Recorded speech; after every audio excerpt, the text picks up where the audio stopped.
नमस्कार, मैं सतवत अब्बास। सीमांचल की आवाज देख रहे हैं आप। पश्चिम बंगाल की राजनीति में क्या सचमुच एक बड़ा बदलाव शुरू हो चुका है? क्या ममता बनर्जी का सबसे मजबूत मुस्लिम वोट बैंक अब उनसे दूर होता जा रहा है?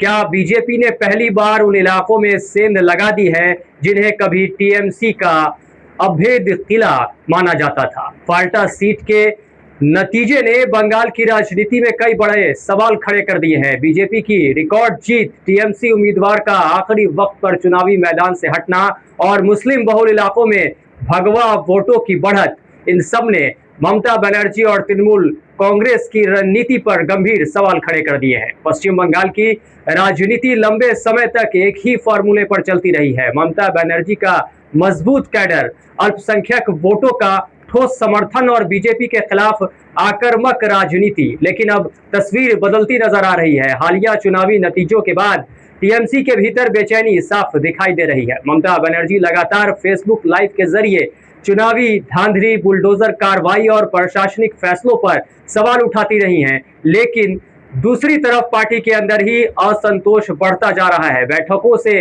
विधायकों का गायब रहना, स्थानीय निकायों में पार्षदों के इस्तीफे और संगठन के भीतर खुलेआम नाराजगी, ये संकेत बताते हैं कि टीएमसी सिर्फ विपक्ष से नहीं, अपने ही घर के संकट से जूझ रही। दक्षिण 24 परगना की फाल्टा सीट इस पूरे राजनीतिक बदलाव का सबसे बड़ा उदाहरण बनकर सामने आई है। यह इलाका लंबे समय से टीएमसी का मजबूत आधार माना जाता था, लेकिन इस बार जो हुआ उसने राजनीतिक विश्लेषकों को भी चौंका दिया है। बीजेपी उम्मीदवार देवांशु पांडा को 71% से ज्यादा वोट मिले, जबकि यह सीट मुस्लिम बहुल मानी जाती है। सबसे बड़ा सवाल यही उठा, अगर मुस्लिम वोट पूरी तरह टीएमसी या विपक्ष दलों के साथ थे तो फिर बीजेपी का वोट प्रतिशत इतना ज्यादा कैसे पहुंच गया? राजनीतिक जानकार मानते हैं कि यहाँ satellite vote shift, silent vote shift देखने को मिला है, यानी बड़ी संख्या में ऐसे वोटर जिन्होंने खुलकर कुछ नहीं कहा लेकिन वोटिंग के दिन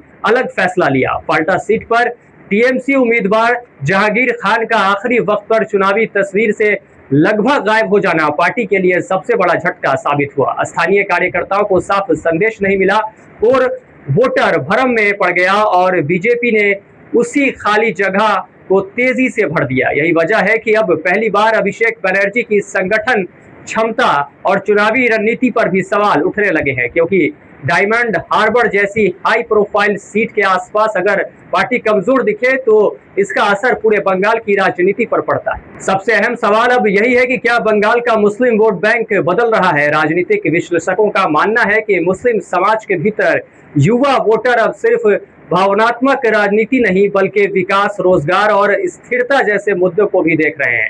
फाल्टा जैसे इलाकों में बीजेपी को मिली बढ़त को उसी नजरिए से देखा जा रहा है। हालांकि यह कहना भी जल्दबाजी होगा कि पूरा वोट बैंक बदल गया है, लेकिन इतना जरूर है कि टीएमसी की पारंपरिक पकड़ पहले जैसी मजबूत नजर नहीं आती है। फिलहाल पश्चिम बंगाल की रणनीति एक नए दौर में प्रवेश करती दिखाई दे रही है। एक तरफ बीजेपी खुद को बंगाल में अस्थायी ताकत के रूप में स्थापित करने की कोशिश कर रही है, तो दूसरी तरफ टीएमसी अपने सबसे मजबूत सामाजिक समीकरण को बचाने की चुनौती से जूझ रही है। फाल्टा के नतीजे सिर्फ एक सीट का परिणाम नहीं बल्कि बंगाल की बदलती राजनीतिक हवा का संकेत माना जा रहा है। अब सबसे बड़ा सवाल यही है कि क्या ममता बनर्जी इस संकट से वापसी कर पाएंगी या बंगाल की राजनीति सचमुच एक नए अध्याय की तरफ बढ़ चुकी है? इस खबर में फिलहाल इतना ही। सीमांचल समेत देश दुनिया की बाकी हम खबरों के लिए आप देखते रहिए हमारा चैनल सीमांचल की आवाज। नमस्कार। दिशांगंज में शुरू हो रहा है कुछ नया। स्ट्रॉन्ग कॉन्सेप्ट्स, एक्सपीरियंस्ड फैकल्टी और क्वालिटी एजुकेशन के साथ Sri Janya Classes, a place to unlock your potential. Admissions open. Batch starting from 10th May 2026. Call now.